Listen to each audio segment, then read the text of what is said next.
Gordon. Next Srinivas Murthy. Sir, direct వచ్చేస్తున్నారు.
Programme ఉంది confuse చేయవాలి programme ఉందా బొకేస్ ఉన్నాయి అది క్లారిటీ ఉండాలి కానీ మరి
Respected dignitaries on the dais, honorable guests, distinguished scholars, professors, delegates, and dear participants, a very good afternoon to you all.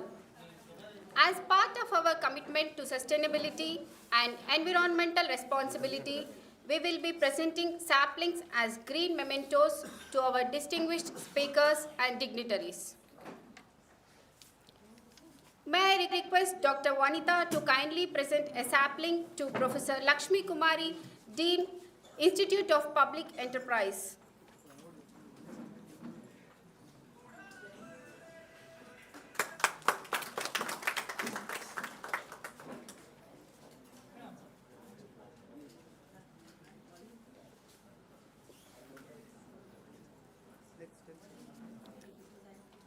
Thank you.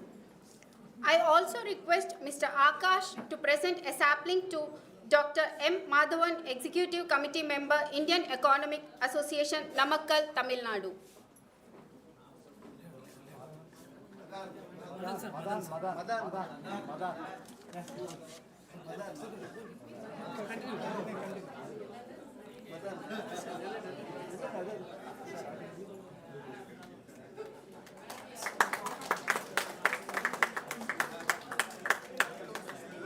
Thank you.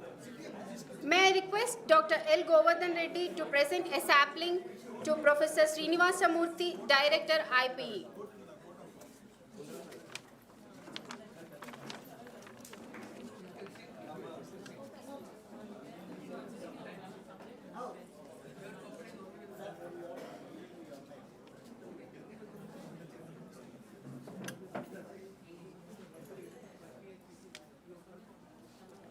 Thank you, sir.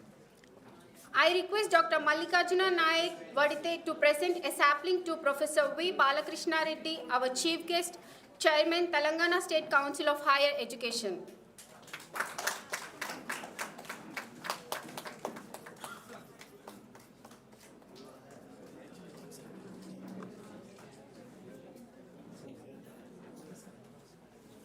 Thank you, sir. May I request Mr. Aravind to present a sapling to Dr. Sanjay Baru, Distinguished Fellow, United Service Institution of India and former media advisor to the Prime Minister, Dr. Manmohan Singh.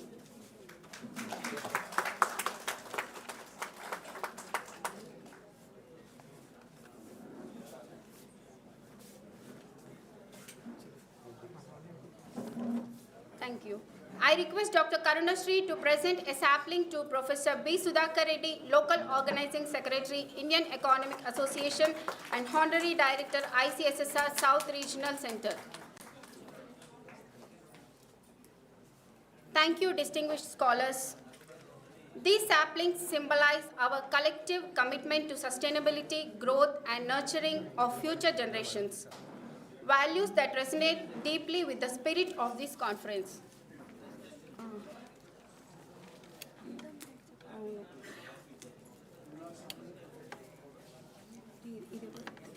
I request Sony to present a sapling to Professor Dulasi Brinda Vardarajan, President, Indian Economic Association.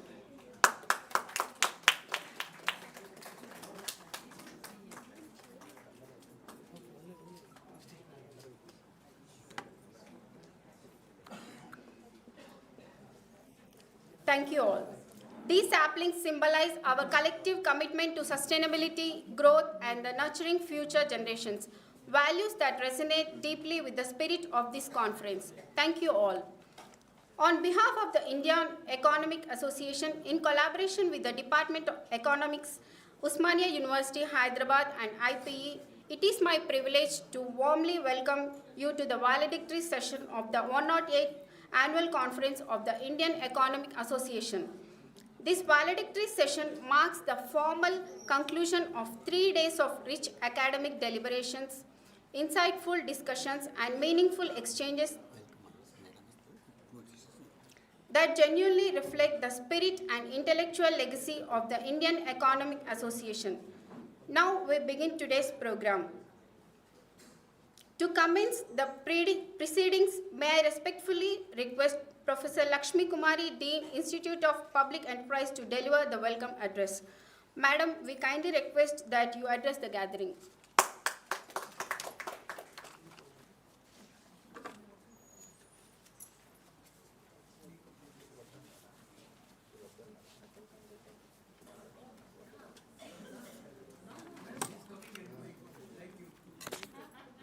Thank you. Good morning.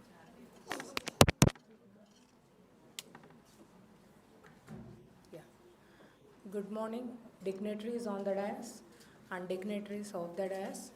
It's our great privilege that all the great minds since 3 days, great economists, have delivered their valuable keynote addresses, plenary sessions on various important topics on the Indian economy and how the Viksit Bharat to be achieved by 2047. So we have discussed various subjects on various issues and how we have marked towards the growth. So it is really a great event. We can say that economists meeting at one place is a very valuable thing, and many scholars have made their presentations who are going to be the budding policymakers or the teachers or maybe into any fields that they wanted to be, who are trained under great economists, have presented their valuable research works in various panels, and which is a very good deliberations that have gone through. But we cannot continue all these things throughout the year because we have to again go back and bring out again, do good works and come back next year again with good thoughts and see that these things are implemented at the national and international level. So there should be a valedictory for any program. So that time has come, and on behalf of IEA and on behalf of IPE, who are partnering with this program, I welcome all the dignitaries to this valedictory session, and I welcome Professor V. Balakrishna Reddy Garu, Chairman, Telangana State Council of Higher Education, for his valuable times coming here to share his thoughts, because this bringing eminent people onto the common platform, it's a great thing that Balakrishna Reddy Garu is from the State Council of Higher Education, because we are aware education plays a very important role for shaping anything, because minds, the thought starts from the university level. So, and then I again welcome Professor Anirban Sarkar, Joint Secretary IEA, Registrar West Bengal State University, Kolkata, and Professor Kasim, Principal Arts and Social Science, Osmania University, and we welcome for our valedictory session Professor Sanjay Baru, Distinguished Fellow at the University Service Institution of India and former media advisor to Prime Minister Dr. Manmohan Singh. As an economist, sir, I got this opportunity to welcome you, and from the University of Hyderabad as a student, we used to listen to your lectures, and I am so happy that today I got an opportunity to be part of this program and see you on this dais. Thank you, sir. And I welcome Associate President Professor Tulasi Brindavan Varadarajan Madam, and she is the Associate President of IEA, and also Professor D.K. Madanji, Secretary IEA, and finally we welcome Professor B. Sudhakar Reddy Garu. He is the Local Organizing Secretary and Honorary Director ICSR SRC, who is very much instrumental in making this program a grand success at the southern level especially. We have been coordinating with sir since more than 1 month, and he is very busy coordinating all the activities morning to day, night until 2 o'clock. He was busy in coordinating all the people, their stay, their accommodation, logistics without getting into any problem. Many ladies have come from all the way with their children, family who have gathered here without any single problem. He was able to handle this with his team, who supported with back and support. Really the entire team worked so hard for this, and we are so happy to welcome you, sir, for this valedictory session, and thank you. Now I hand over this to our MC Vasudha, please. Thank you, madam, for setting the tone of this valedictory session. Next, we have the chief guest address. May I invite Professor V. Balakrishna Reddy, Chairman, Telangana State Council of Higher Education, Hyderabad, to address the gathering. Sir, please. Good afternoon to economists of the country. So, and dignitaries on the dais, of the dais, respected teachers. I can see some of the teachers, including my teacher. So, friends, so definitely, so I should congratulate that, you are religiously conducting the, your Indian Economic Association meetings regularly with taking important themes of, that year concerned. I think, this time, 108, Indian Economic Congress is happened. I just now heard that, a lot of themes which are contemporary in context were discussed for last 2 days, 3 days. So as a student of law, what I have to speak with economics. Of course, economics is part of everybody. What is the economics? We know that study of wealth. Study of wealth is not new to the humanity. If you go back to the history, even the economics started, the trading started way before the nation states took birth. That is what maybe modus operandi of trade economics may be different. Earlier we used to talk about barter system. Today we are talking about, barter system to mobile commerce, e-commerce, whatever. So that is what, humanity, economics is integral part of everybody. That's why I know I was busy, but, I choose to meet with you, nothing else. I am not here to give, talk. So definitely economics, if you look at way back, if I recollect, student, 14th century BC, the king of Babylonia had a trade agreement with, other king. Like, way back centuries, the trade, business, economics was part of humanity. But how the transformation is happening, 2-3 minutes I'll take, and, particularly over the, centuries, if you look at the kind of theories we, studied part of economics, maybe we have a mercantilism, free trade theory, protectionism. Of course, today we have, many other things added, over the times, because depending on the demanding of those things. But today, not going back to the history, but what are the important factors which are influencing the economic activity of global, across the globe. I, as a student of law, think, maybe, the following 5 important factors which are responsible for, the economic, influence the economic across the globe. One is the globalization. Second one is liberalization. Third is privatization. Fourth is digitization. Fifth is COVIDization. Friends, of course, you heard about 4, first one, globalization, liberalization, privatization, digitization. But COVIDization is a term which, as a student of law, I am using, taking clue from the globalization, liberalization, how it impacted the global society, global governance, global economy. So COVIDization, I don't say I invented, discovered, but as a student, as a scholar, I am using the COVIDization. I've done research on that, COVIDization. How COVID, if I go to, globalization, it is free, globalization is not new to the humanity. We have all seen economic globalization, political globalization, cultural globalization, all these things. But, part of that, liberalization happened. Countries used to take the, their own policies. Because in the global context, you all know that you are, experts of economics. So one, challenge when we talk about the international context, global treaties, there is no supranational authority. Countries have to consent. Countries have to take, those treaties into their domestic context. That is where, the countries like India, we are, participated in the global conferences, global treaties.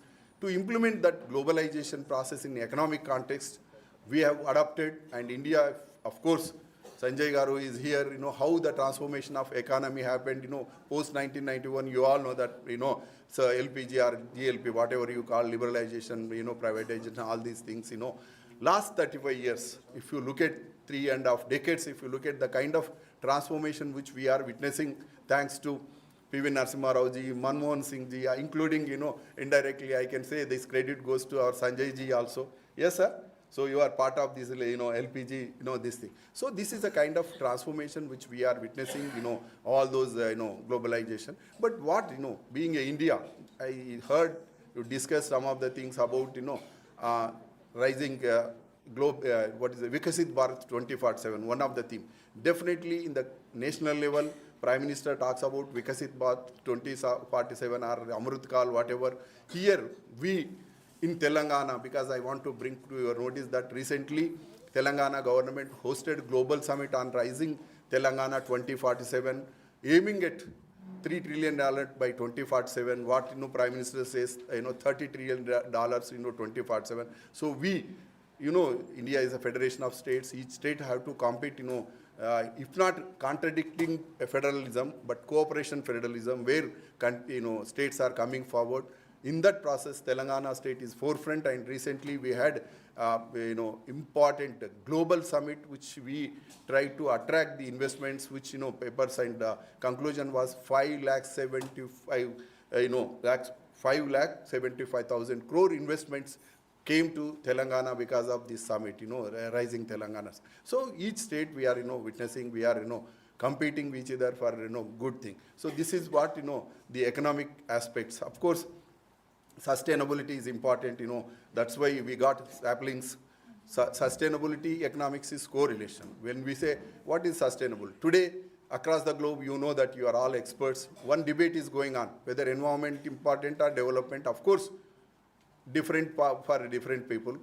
For developing countries, development is important. For developed countries, economics is, environment is important. But compromise formula, you all have seen how this shaping, moving towards the, sustainable development. When I say Rio conference, if you look at, Stockholm conference, human environment, Rio conference, environment and development, and Johannesburg conference, sustainable development. That is where today the debate is going on, that whether environment development, compromise formula is sustainable development.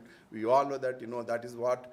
But one important thing, intellectuals are sitting here. There is other debate is also going on, that is common but differentiated responsibility. What is that common? What is that differentiated responsibility? Common is that every country, of course, today globe is composed of developing, all those things. So common to everything is if we are to protect, if we are to preserve environment, irrespective of our economic background, whether developed or developing countries, we have to protect. We call in legal language us cogens, erga omnes obligation. Us cogens means it's a preemptory noun.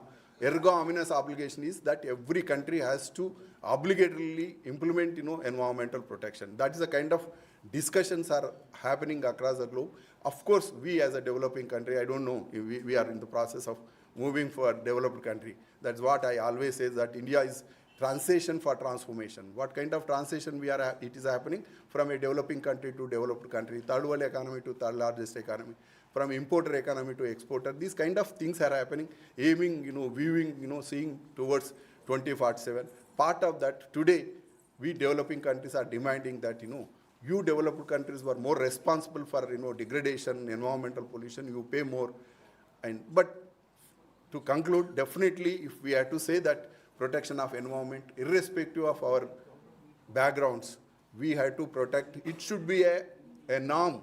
That norm has to be followed by every country. That is what we call erga omnes obligation. It is obligation of every country to follow, protect the environment norms. Then only we can, save this planet, and we can give our, resources and other things to future generation. So this kind of debates, maybe I don't know whether you discussed, but these are all happening relating to economics, relating to developments. So this is what, I thought just I'll say a few words, and I'll take, your excuse because we have a meeting. So I came here again to say hello to you, nothing else. Thank you for giving me this opportunity. Thank you.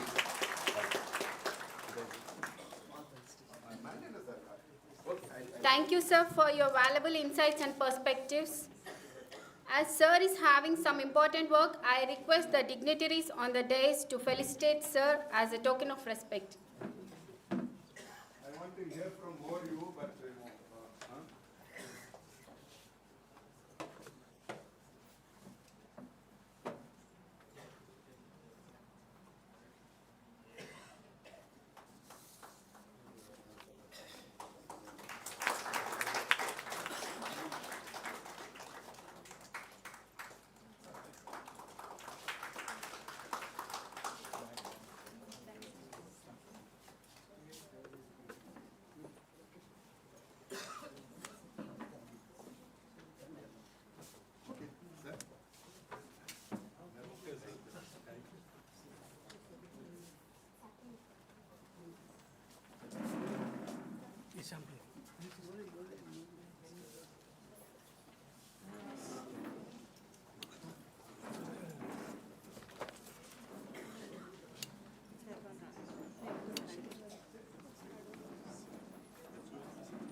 We now move to an essential segment of the program, the conference report presentation, which provides a comprehensive overview of the conference, academic deliberations and outcomes. May I invite Professor Anirban Sarkar, Joint Secretary, Indian Economic Association, Kolkata, to present the conference report. Sir, please.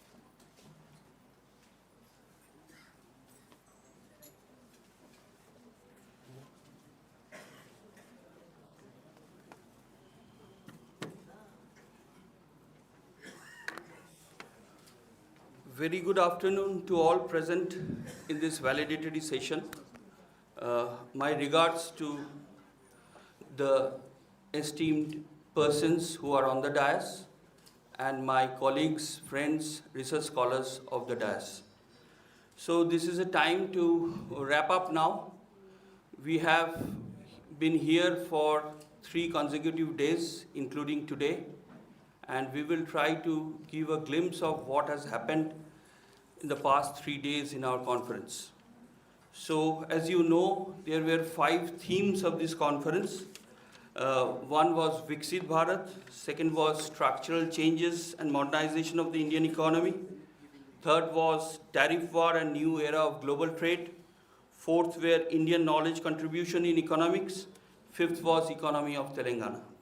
So, out of these 5 themes, we have conducted 8 technical sessions. 5 technical sessions were held yesterday and 3 technical sessions were held today.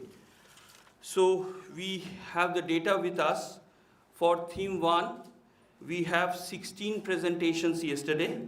For theme 2, there were 10 presentations. For theme 3, there were 11 presentations. For theme 4, there were 9 presentations. And for theme 5, there were 9 presentations. So total 55 papers were presented yesterday. And during today, in theme 1, there were 16 paper presentations. In day 2, there were 20 paper presentations. And in day 2 theme, today we have actually 1 structural changes in both the hall. So theme 2 were repeated in both the sessions, and we have altogether 20 plus 19, total 39 presentations. So today we have seen around 55 total paper presentations. So in a nutshell, we can say that for 2 days we have listened to 110 paper presentations. So I congratulate them that they have come here and presented their papers and enlightened us with their scholarship. And I will fail in my duty if I not mention the resource persons who have come for the plenary sessions, and they have enlightened us with their speech. We have understood the value of these 5 themes that we have chosen. So I extend my regards and heartfelt congratulations to all the stakeholders of this university, as well as our IEA fraternity, those who have helped us to make this conference a success. Thank you.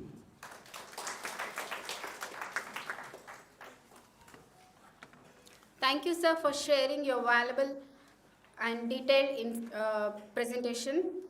We now move to the valedictory address, the highlight of this session. It's a great honor to invite Dr. Sanjay Baru, Distinguished Fellow, United Service Institution of India and former media advisor to the Honorable Prime Minister Dr. Manmohan Singh, to deliver the valedictory address.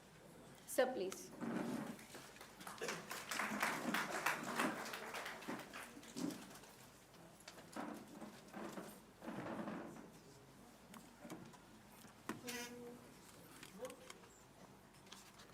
Good morning, ladies and gentlemen, the distinguished members on the dais, President of the Indian Economic Association, General Secretary of the Indian Economic Association, Director for the Institute of Public Enterprise, ladies and gentlemen.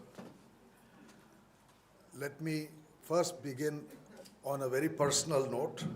I'm delighted to be here this morning. Osmania University is a campus on which I spent my childhood. My father used to work here. And my first job was as lecturer in economics at the Department of Economics in the Arts College, 1978. And I was delighted to meet a couple of my students here who are attending. And students of my students, which is fantastic. Sorry, let me switch off my phone.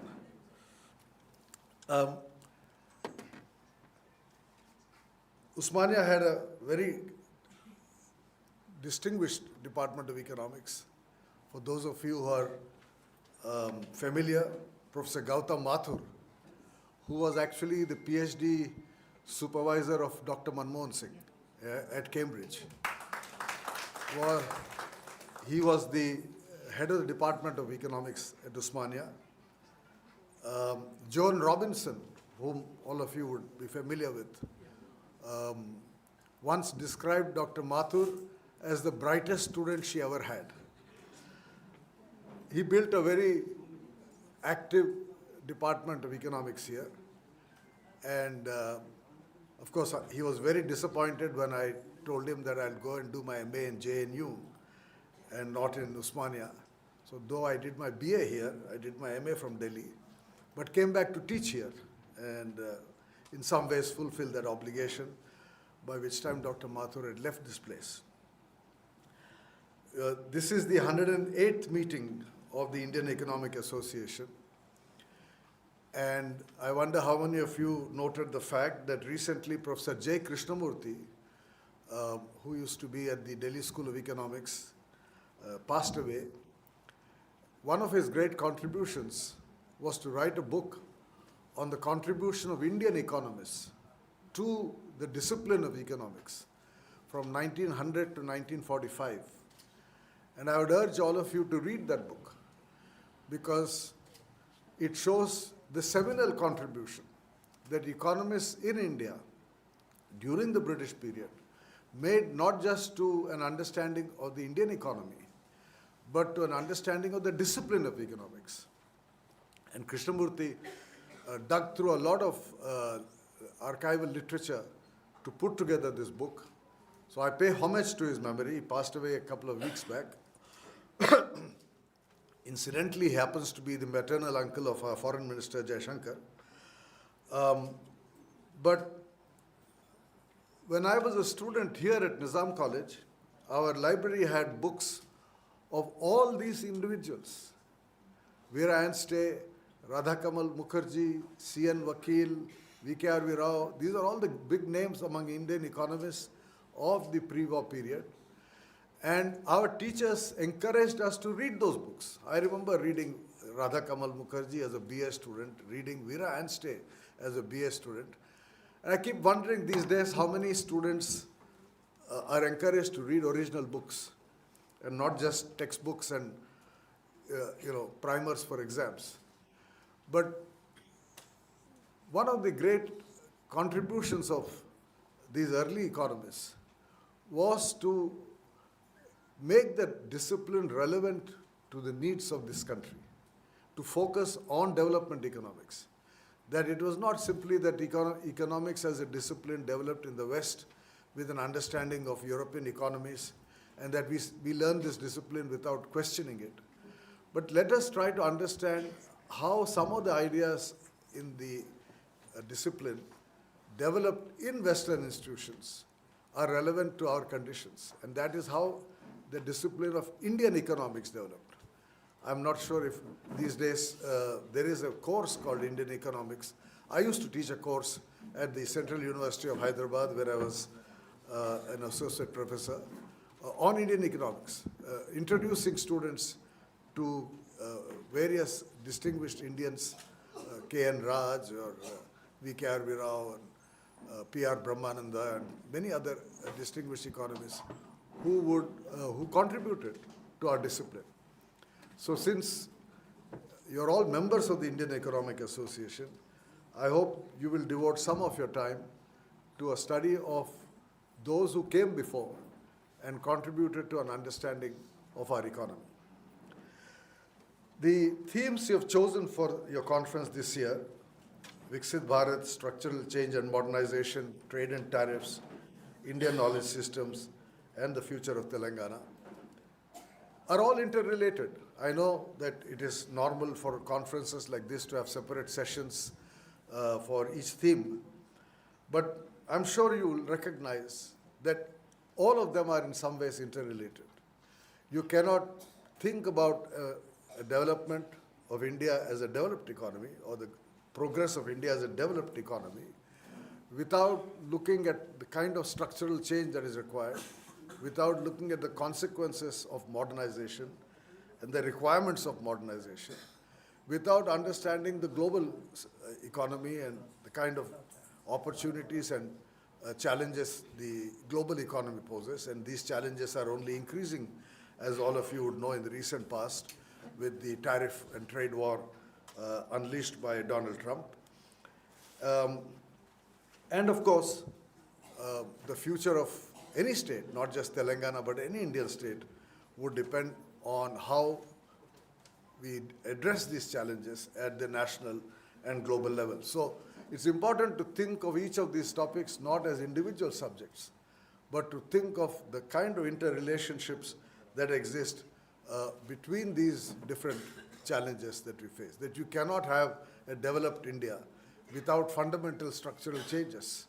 We have had structural changes over the last 75 years, but there are still requirements as we go forward. You cannot have a developed economy without modernizing the economy. And one of the central elements of any strategy of modernization is in fact education.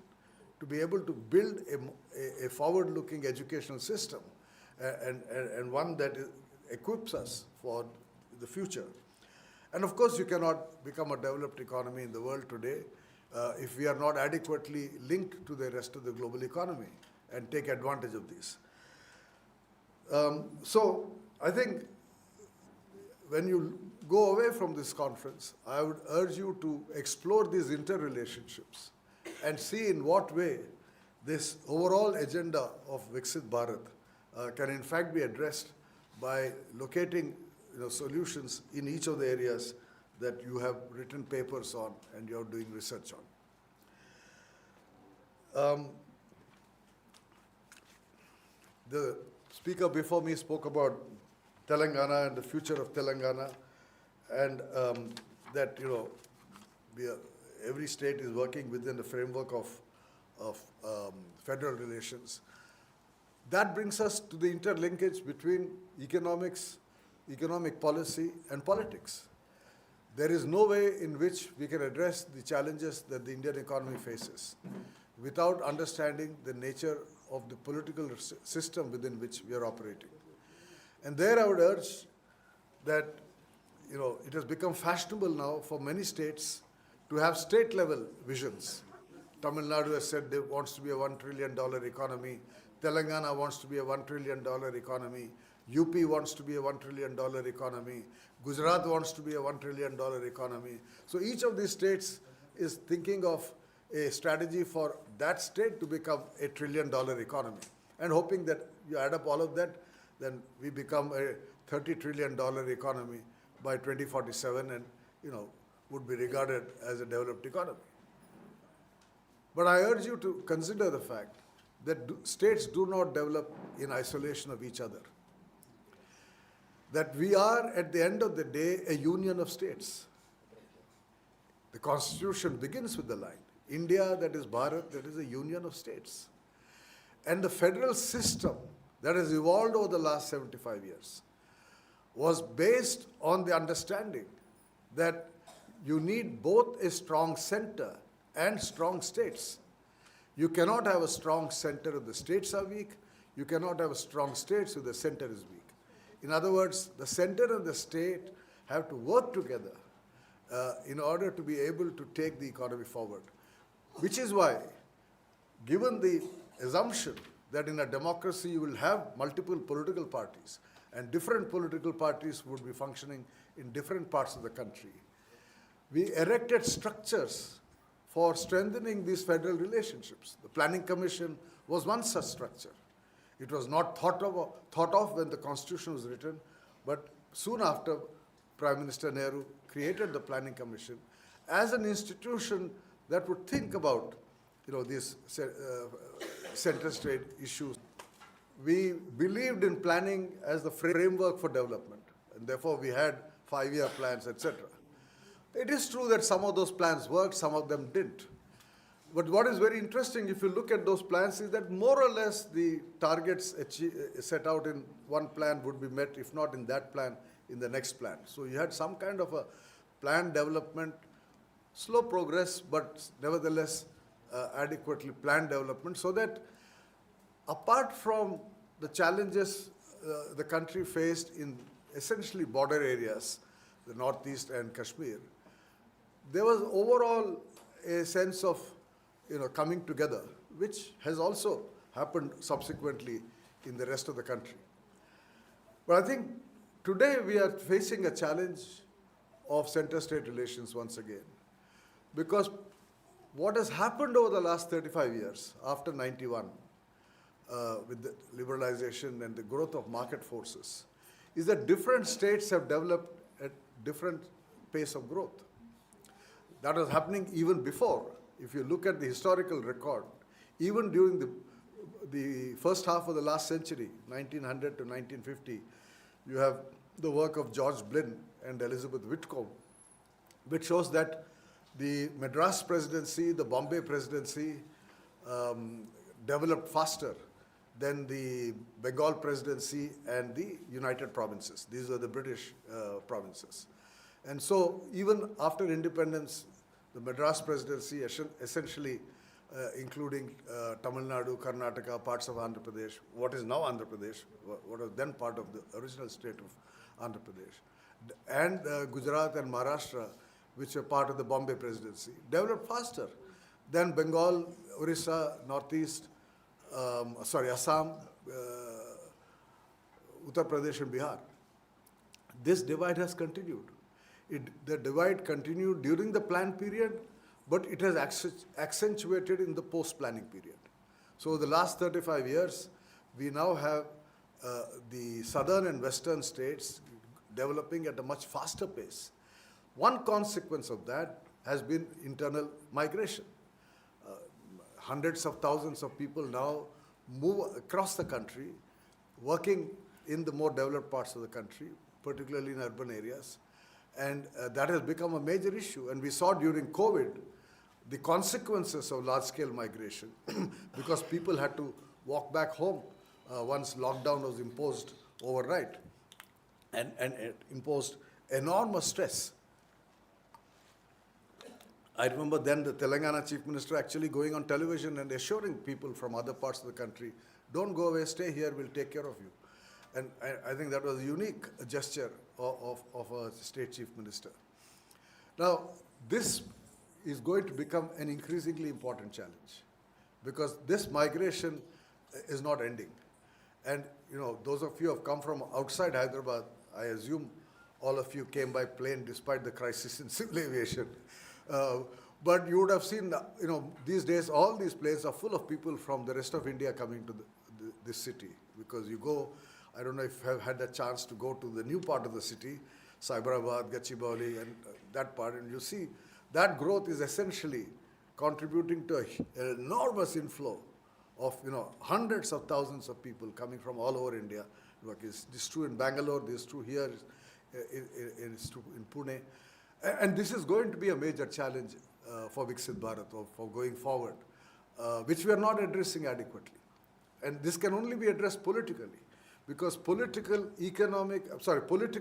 emotional integration of the country remains a challenge. And unless that challenge is addressed politically, where every Indian feels is a part of the growth process, that growth process is not going to go forward. Right?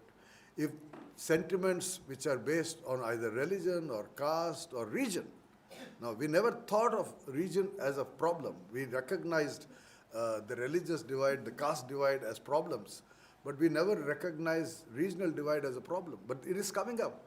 Today you have states in the south saying, why are we paying so much tax? You know, we are the ones generating revenue.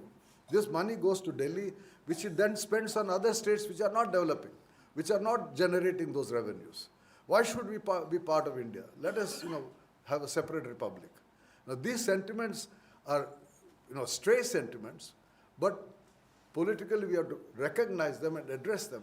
And therefore I submit to you that any discussion about economic future of the country, which is what you are undertaking in this two-day conference, cannot be devoid of a discussion of the political future of the country. That India can only become developed as a united nation, as a united country, in which every citizen has a stake in the future of the country. If you do not give that stake, then you are not creating the political basis for economic development. You look at the growth process itself. You're all familiar with the fact that from 1950 to 1980, we had 3.5% growth. From 80 to 2000, over 20 years, we had 5.5% growth.